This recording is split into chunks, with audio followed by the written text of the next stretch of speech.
আসসালামু আলাইকুম ওয়া রাহমাতুল্লাহি ওয়া বারাকাতুহু। وعليكم السلام ورحمة الله وبركاته. ইন্নাল হামদালিল্লাহ নাহমাদুহু ওয়া নাস্তাঈনুহু ওয়া নাস্তাগফিরুহু ওয়া না'উযু বিল্লাহি মিন শুরুরি আনফুসিনা মান yahdihillahu falā mudilla lahu wa man yudlilhu falā hādhiya lahu. ونشهد أن لا إله إلا الله وحده لا شريك له ولا جد له ولا ند له ولا طبيب له ولا مثيل له. ونشهد أن سيدنا وسندنا وحبيبنا وطبيبنا وطبيب قلوبنا ومولانا محمدا عبده ورسوله الذي أرسله بالحق إلى الخلق بشيرا ونذيرا وداعيا إلى الله بإذنه وسراجا وقمرا منيرا. أعوذ بالله من الشيطان الرجيم. بسم الله الرحمن الرحيم. وعاشروهن بالمعروف. وقال صاحب القرآن صلى الله عليه وسلم: خيركم خيركم لأهله وأنا خيركم لأهله. صدق الله العلي العظيم وصدق رسوله النبي الكريم ونحن على ذلك لمن الشاهدين والشاكرين والحمد لله رب العالمين. اللهم صل على محمد وعلى آل محمد كما صليت على إبراهيم وعلى آل إبراهيم إنك حميد مجيد. اللهم بارك على محمد وعلى آل محمد كما باركت على إبراهيم وعلى آل إبراهيم إنك حميد مجيد.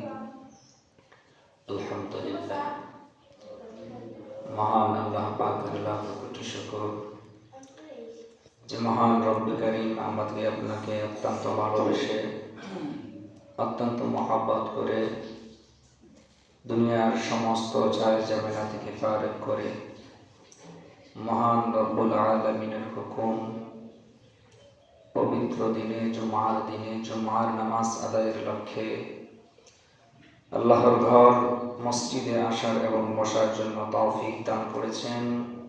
এই জন্য সকলের অন্তরের স্থল থেকে বলি আলহামদুলিল্লাহ। সম্মানিত মুসল্লিয়ানে কেরাম, গত কয়েক জুমা থেকে আলোচনা চলতেছে রাসূল পাক সাল্লাল্লাহু আলাইহি ওয়াসাল্লামের সিরাত সম্পর্কে। সেই ধারাবাহিকতায় আমি একটি আয়াত কারিমা এবং একটি হাদিস তেলাওয়াত করেছি। আল্লাহ পাক রব্বুল আলামিন যদি তৌফিক দান করেন তাহলে উক্ত আয়াত এবং হাদিসকে সামনে রেখে কিছু কথা বলার জন্য চেষ্টা করব ইনশাআল্লাহ।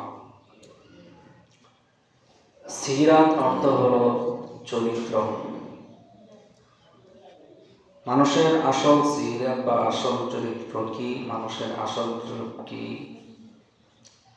তা ধরা পড়ে মানুষের ঘরে। একজন মানুষ কিভাবে চলাফেরা করে এবং তার চরিত্র কেমন, এইগুলা সবচেয়ে বেশি জানে সে যে আপনার সবচেয়ে কাছাকাছি বন্ধু, সবচেয়ে কাছের লোক। যে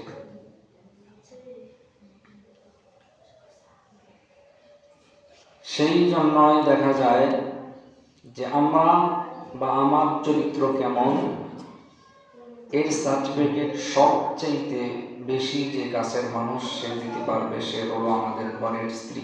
সে কে? আমাদের ঘরের স্ত্রী। উনি হলো সবচাইতে কাছের মানুষ। যে আমার চরিত্র কেমন এটা বাহিরে মানুষের কাছে আমি এক একজনের কাছে এক একভাবে পরিবেশন করতে পারি। মানুষ নানাবিধি রূপ নিয়ে চলতে পারে, কিন্তু যার সাথে সবসময় ওঠা বসা, সবসময় কথাবার্তা, সবসময় দেখা যায় যে বন্ধুত্ব স্বরূপ আচরণ, তার কাছে কিন্তু দেখা যায় যে নিজের আচরণ বিধি এটা সবসময় ঢেকে রাখা যায় না। কিন্তু বাহিরে হঠাৎ একজনের সাথে কোনো আত্মীয় বাড়ি গেলে বা বাজারে গেলে আমরা এক একজনের সাথে এক এক রকম রূপ দেখাইতে পারি, ভিতরেরটা বের হয়ে নাও আসতে পারে। সাধারণত আমরা বাহিরের মানুষের সাথে খারাপ আচরণ করি না, আমার খারাপ দিকগুলো তাদের কাছে প্রকাশও করি না। সঙ্গত কারণেই দেখা যায় যে চরিত্রের সার্টিফিকেট সবচাইতে বেশি যে দিতে পারে সে হলো ঘরের বিবি। এই জন্যে রাসূল পাক সাল্লাল্লাহু আলাইহি ওয়াসাল্লাম হাদিসে পাকের ভিতরে বলেন, খায়রুকুম খায়রুকুম লিআহলিহি, তোমাদের মধ্যে সেই ব্যক্তি হলো উত্তম যে ঘরে উত্তম, যে স্ত্রীর কাছে উত্তম, যে স্ত্রীর কাছে ভালো। কি বলছে রাসূল সাল্লাল্লাহু আলাইহি ওয়াসাল্লাম? যে সেই ব্যক্তি উত্তম যার স্ত্রী স্বামীকে ভালো সার্টিফিকেট দেয়, ভালো বলে। কারণ সবার কাছে আমার আসল চরিত্র আর রূপ ঢেকে রাখতে পারলেও স্ত্রী হলো আমার সবচাইতে কাছের মানুষ, তার সাথে সবসময় উঠা বসা কথাবার্তা সবকিছু হয়। আসল চরিত্রটা তার কাছে বেশিক্ষণ ঢেকে রাখা যায় না, কোনো না কোনো সময় আসল চরিত্র তার কাছে ধরা পড়েই যায়।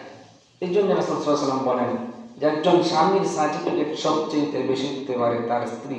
আর তার স্ত্রী যদি স্বামী সম্পর্কে বলে আমার স্বামী আমার অনেক ভালো, আমার স্বামী আমার সাথে সুন্দর ব্যবহার করে, আমার স্বামী তার চরিত্র ভালো, তার স্বভাব আচরণ সবকিছুই ভালো, তাহলে আমরা তাকে ভালো সার্টিফিকেট হিসাবে নিতে পারি।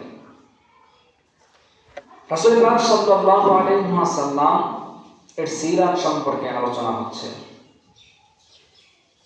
এজন্য আমরা যদি রাসূল পাক সাল্লাল্লাহু আলাইহি ওয়াসাল্লাম সম্পর্কে জানতে চাই, তাহলে আমরা গভীর তথ্য, সবচেয়ে গ্রহণযোগ্য তথ্য পেতে পারি আমরা তার যে স্ত্রীগণ ছিল তাদের কাছ থেকে। কারণ তারাই সবচেয়ে বেশি সার্টিফিকেট দিতে পারে তার স্বামী সম্পর্কে। রাসূল পাক সাল্লাল্লাহু আলাইহি ওয়াসাল্লাম বলতেছেন, খায়রুকুম খায়রুকুম লিআহলিহি, তোমাদের মধ্যে সেই ব্যক্তি উত্তম যার স্ত্রী তার সম্পর্কে ভালো বলে। ওয়া আনা খায়রুকুম লিআহলিহি, এবং আমার স্ত্রীরা আমার সম্পর্কে ভালো বলে, আমার স্ত্রীদের সামনে বা আমার স্ত্রীদের কাছে আমি সবচাইতে ভালো।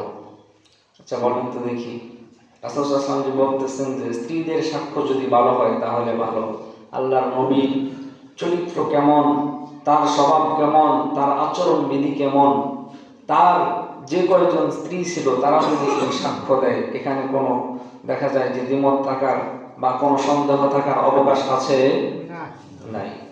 এজন্য রাসূল পাক সাল্লাল্লাহু আলাইহি ওয়াসাল্লাম বলতেছেন, ওয়া আনা খায়রুকুম লিআহলিহি, আমার যে স্ত্রীগণ ছিল বা আছে তারা সবাই আমাকে ভালো বলে, অর্থাৎ আমার স্ত্রীদের কাছে আমি সর্বোত্তম, আমি হলাম ভালো।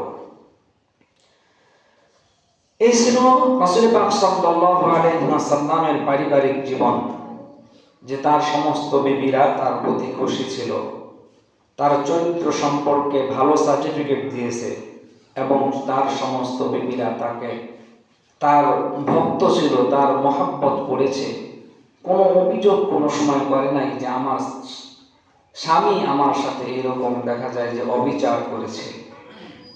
রাসূল পাক সাল্লাল্লাহু আলাইহি ওয়াসাল্লাম তার যতদিন স্ত্রী ছিল তাদের হক দেখা যায় যে শতভাগ দেখা যায় যে একদম যার যতটুকু প্রাপ্য ঠিক ততটুকুই দিয়েছেন।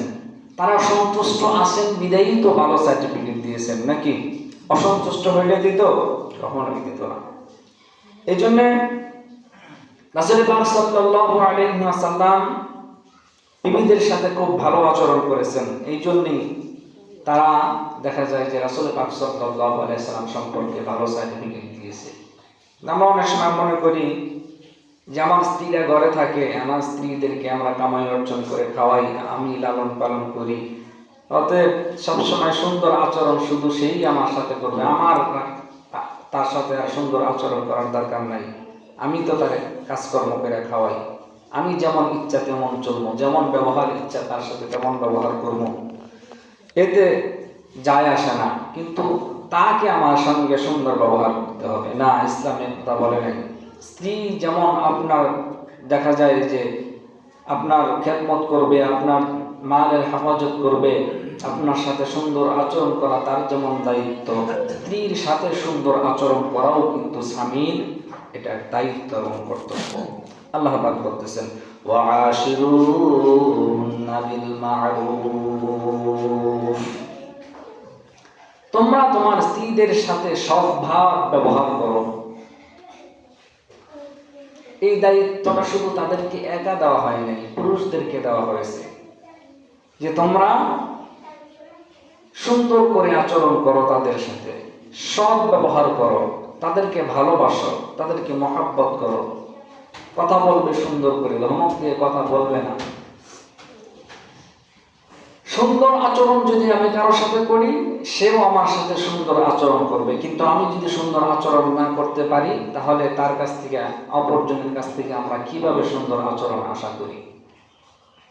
কিন্তু না, আমরা মনে করি যে না, সেই আমাদের সাথে সুন্দর আচরণ করবে, আমরাই তো তার কর্তা, আমরা কামাই টামাই করে কি লাগে, আমি হর্তা কর্তা, আমাকেই মানবে শুধু, তাকে আমার মানার দরকার নেই, তার কোনো পরামর্শ আমার দেখা যায় যে শোনার দরকার নেই। তো আমি যে এত বড়, রাসূল পাক সাল্লাল্লাহু আলাইহি ওয়াসাল্লামের ইজ্জত মান সম্মান কি কম ছিল? কোন দিক থেকে কিন্তু কম ছিল না। তিনি তো বরং এমন ছিল যে আমার সমাজের যে অবস্থান, সমাজে আরো বহু মানুষ আছে আমার অবস্থান নিয়ে চলে, নাই আমার অবস্থানে আর অন্য মানুষ নাই, আছে কিন্তু অনেক আছে। কিন্তু রাসূল পাক সাল্লাল্লাহু আলাইহি ওয়াসাল্লামের এমন একটা অবস্থান ছিল যে রাসূল পাক সাল্লাল্লাহু আলাইহি ওয়াসাল্লাম ছিলেন সর্বকুলের সর্বশ্রেষ্ঠ মানব। কি মানব? সর্বকুলের সর্বশ্রেষ্ঠ মানব। শুধু তাই নয়, যত আম্বিয়া আলাইহিমুস সালাম ছিলেন, সমস্ত নবীদের নবী ছিলেন তিনি। সব চাইতে পদমর্যাদার দিক থেকে সর্বোচ্চ লেভেলের যিনি ছিলেন, তিনি হলেন মুহাম্মদুর রাসূলুল্লাহ সাল্লাল্লাহু আলাইহি ওয়াসাল্লাম। তাহলে আমি আর আপনি কি তার চাইতে বেশি সম্মানী হয়ে গেছি? কখনোই না। সেই রাসূল সাল্লাল্লাহু আলাইহি ওয়াসাল্লাম স্ত্রীদের সাথে সুন্দর আচরণ করতেন, সুন্দর ব্যবহার করতেন, সুন্দরভাবে কথা বলতেন, এবং পর্যায়ক্রমে দেখা যায় যে বিভিন্ন কার্য বিশেষ তাদের পরামর্শ গ্রহণ করতেন, এবং তাদের সাথে দেখা যায় যে সৌজন্যমূলক কথাবার্তা, সৎ ব্যবহারের জন্য, ভালোবাসা তৈরি হওয়ার জন্য দেখা যায় যে অনেক এরকম রাতে খেলাধুলাও করতেন। যেমন আমরা জেনে থাকবো আম্মা জান আয়েশা রাদিয়াল্লাহু তাআলা আনহা সম্পর্কে, যে রাতের বেলা রাসূল পাক সাল্লাল্লাহু আলাইহি ওয়াসাল্লাম তার সাথে দৌড় প্রতিযোগিতা করেছেন। আমরা এই হাদিস শুনি নাই? রাসূল পাক সাল্লাল্লাহু আলাইহি ওয়াসাল্লাম আম্মা জান আয়েশা রাদিয়াল্লাহু তাআলা আয়েশা রাদিয়াল্লাহু তাআলা আনহার সাথে কি করেছে? দৌড় প্রতিযোগিতা করেছে। দুইবার এই দৌড় প্রতিযোগিতা করেছিলেন। রাসূল পাক সাল্লাল্লাহু আলাইহি ওয়াসাল্লাম বিবাহের শুরুতে দেখা যায় যে আয়েশা তখন দেখা যায় যে হ্যাংলা পাতলা ছিল, রাসূল পাক সাল্লাল্লাহু আলাইহি ওয়াসাল্লাম তো ভারী ছিল। দুইজন একসাথে দৌড় দিছে। প্রথম দৌড়ে রাসূল পাক সাল্লাল্লাহু আলাইহি ওয়াসাল্লাম দেখা যায় যে আয়েশার সাথে দৌড়ে পারেন নাই, তো নবীদের শক্তি তো অনেক বেশি, তারা দৌড়ে ইচ্ছা করলে পারত, কিন্তু সে একটু এরকম ভাবে নিজেকে আগেই পিছিয়ে ফেলে যে তাকে খুশি করার জন্য তাকে আগে দেওয়া হয়েছে। কিন্তু আরেকবার রাসূল সাল্লাল্লাহু আলাইহি ওয়াসাল্লামের দেখা যায় যে শেষ জীবদ্দশায় হযরত আয়েশা সিদ্দিকা রাদিয়াল্লাহু তাআলা আনহু তখন একটু মোটা তাজা হয়ে গেছেন, তার শরীর দেখা যায় যে একটু ভারী হয়ে গেছে। তখন একটা দৌড় প্রতিযোগিতা রাসূলুল্লাহ সাল্লাল্লাহু আলাইহি ওয়াসাল্লাম দুজনে দিছিলেন রাত্রে। দেখা যায় যে রাসূলুল্লাহ সাল্লাল্লাহু আলাইহি ওয়াসাল্লাম ফার্স্ট হয়েছিলেন এবং আম্মা জান আয়েশা সিদ্দিকা পিছনে পড়ে গিয়েছে। রাসূলুল্লাহ সাল্লাল্লাহু আলাইহি ওয়াসাল্লাম বলতেছেন, ওই যে তুমি একদিন আমারে দেখা যায় যে হারাইছিলা, আজকে সেই প্রতিশোধ নিলাম। এইরকম ভাবে রাসূল পাক সাল্লাল্লাহু আলাইহি ওয়াসাল্লাম স্ত্রীদের সাথে সমঝোতা গড়ে তুলতেন। কিন্তু আমরা এটাকে পছন্দ করি না। আমরা মনে করি যে না, সে তো আমাদের অধীনস্থ, সে আমার কথা শুনে চলবে। ভালো ব্যবহার যত পারার বাবির সাথে করব, বা বাইরের লোক যারা আছে তাদের সাথে করব, তাদের সাথে সুন্দর আচরণ করব। তাদের সাথে দেখা যায় যে নতুন নতুন মানুষ যারা আছে তাদের সাথে দেখা সাক্ষাৎ হইলে পরে তাদের সাথে সুন্দর আচরণ হবে, সুন্দর কথাবার্তা হবে, তাদের সাথে মজায় কথা বলবো। স্ত্রীর সাথে কেন আর মজায় কথা বলতে হবে? কিন্তু না, ইসলাম বলে যে না, সবচেয়ে সুন্দর আচরণ হবে আপনার আমার স্ত্রীর সঙ্গে। কার সঙ্গে? স্ত্রীর সঙ্গে।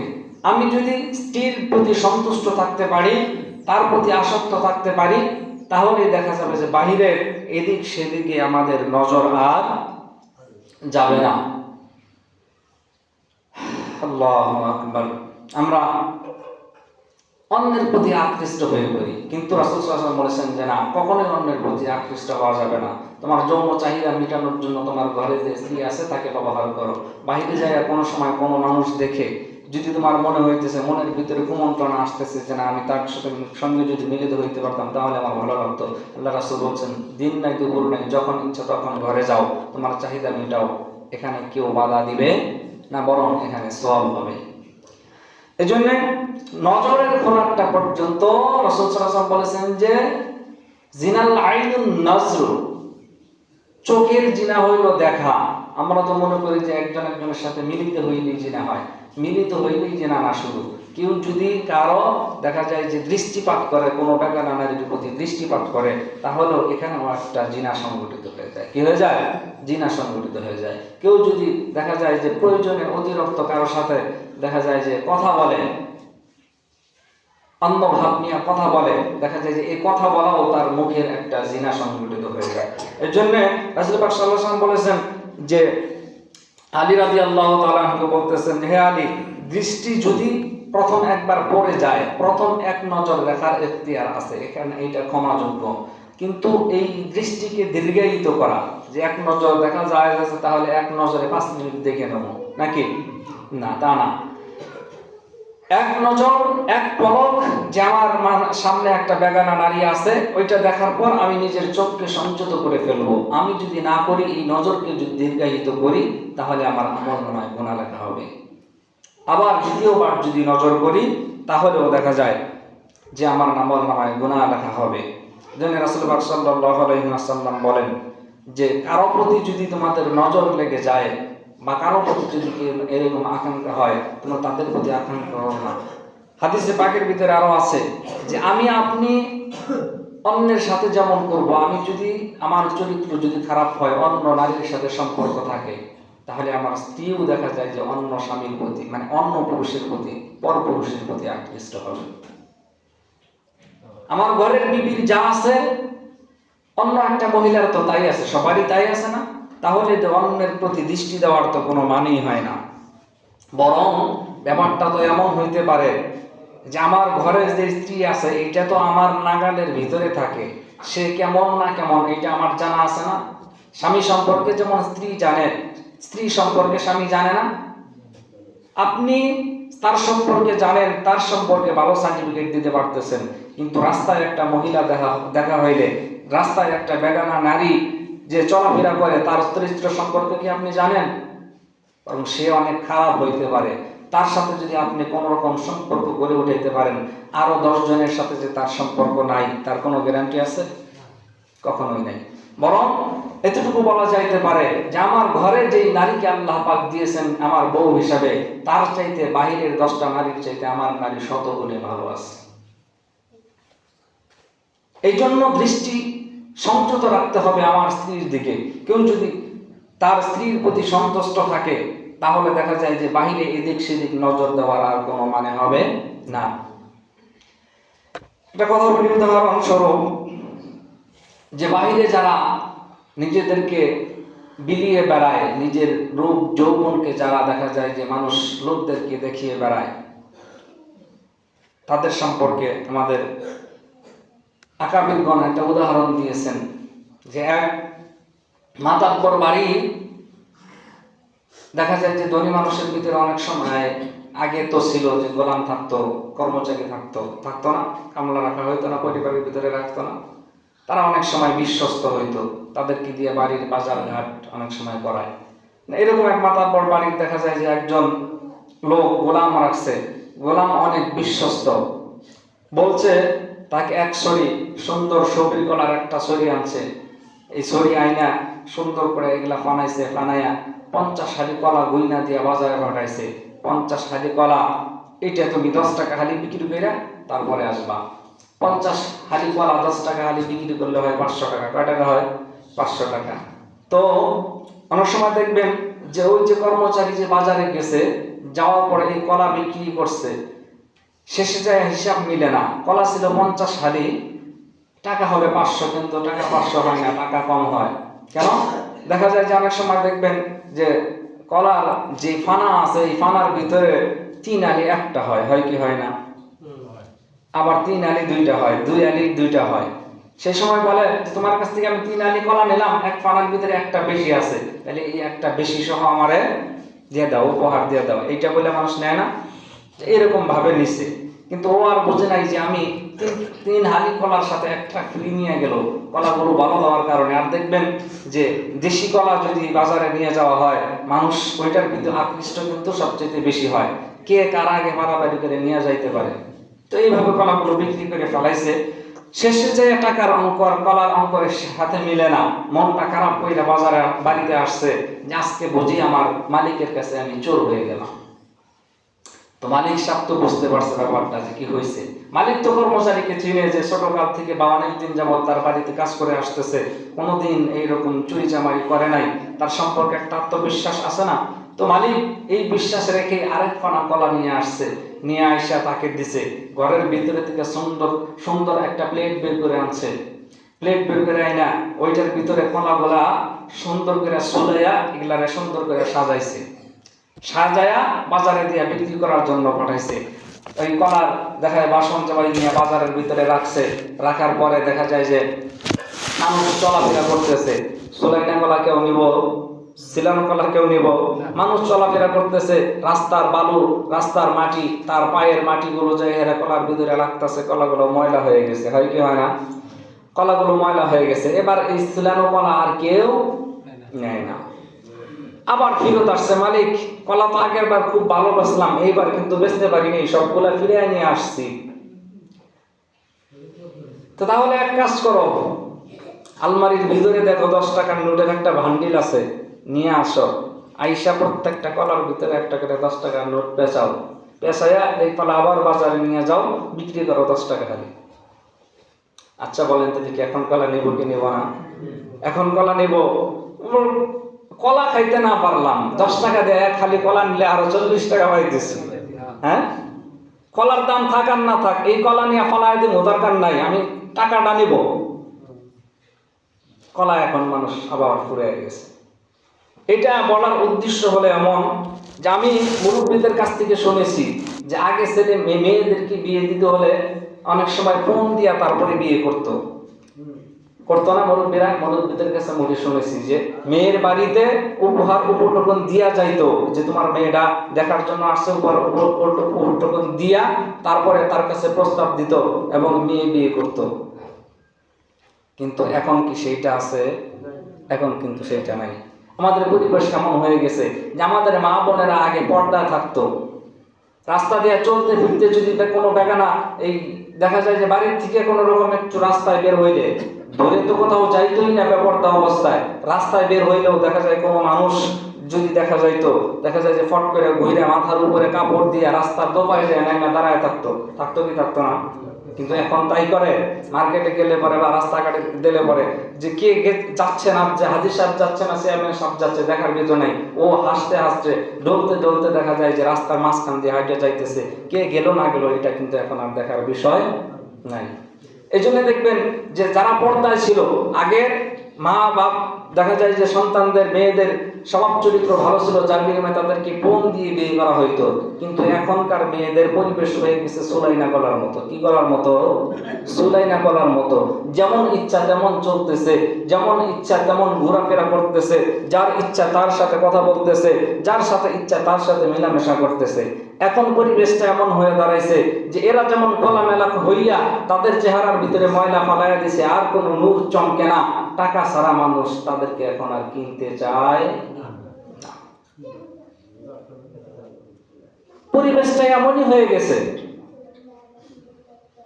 এদের কারণে আর 10টা যারা পর্দায় থাকে 2-4টা, তাদেরও দেখা যায় যে পরিস্থিতি খারাপ হয়ে গেছে। আলহামদুলিল্লাহ এখন অনেক মানুষের বোধ চলে আসছে। মেয়ে পর্দায় না রাখাইলেও, রাখতে পারলেও সে চায় যে আমার ছেলেটা যেন একটা মাদ্রাসার ছাত্রী বিবাহ করতে পারে। বুঝে না? চায় না? এখন মানুষ বুঝতে পারছে যে না, যে পর্দায় থাকে সেই ভালো, যে পর্দায় থাকে না বেগানা নারী, যারা বেপর্দা অবস্থায় চলাফেরা করে তারা কখনো ভালো হইতে পারে। বলার উদ্দেশ্য হলো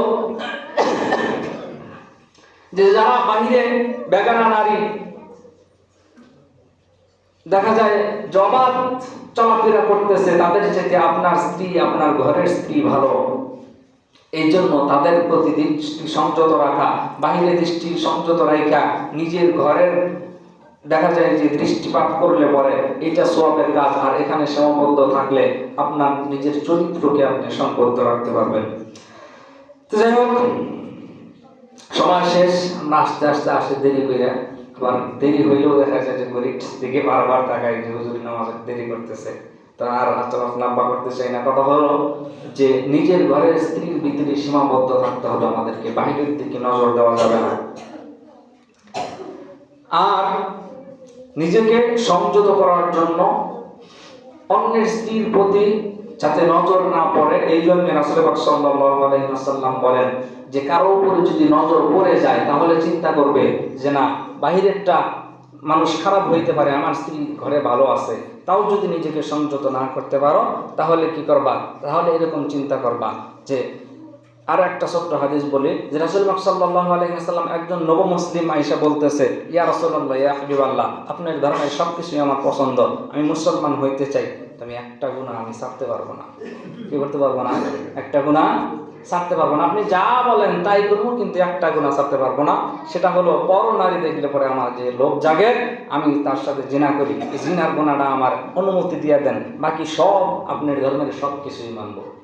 রাসূল পাক সাল্লাল্লাহু আলাইহি ওয়াসাল্লাম তাকে বলতেছেন, আচ্ছা ঠিক আছে, আমি তোমাকে জেনার অনুমতি দিতে পারি, কিন্তু তুমি আমার কাছে একটা কথা শোনো। সেটা হচ্ছে যে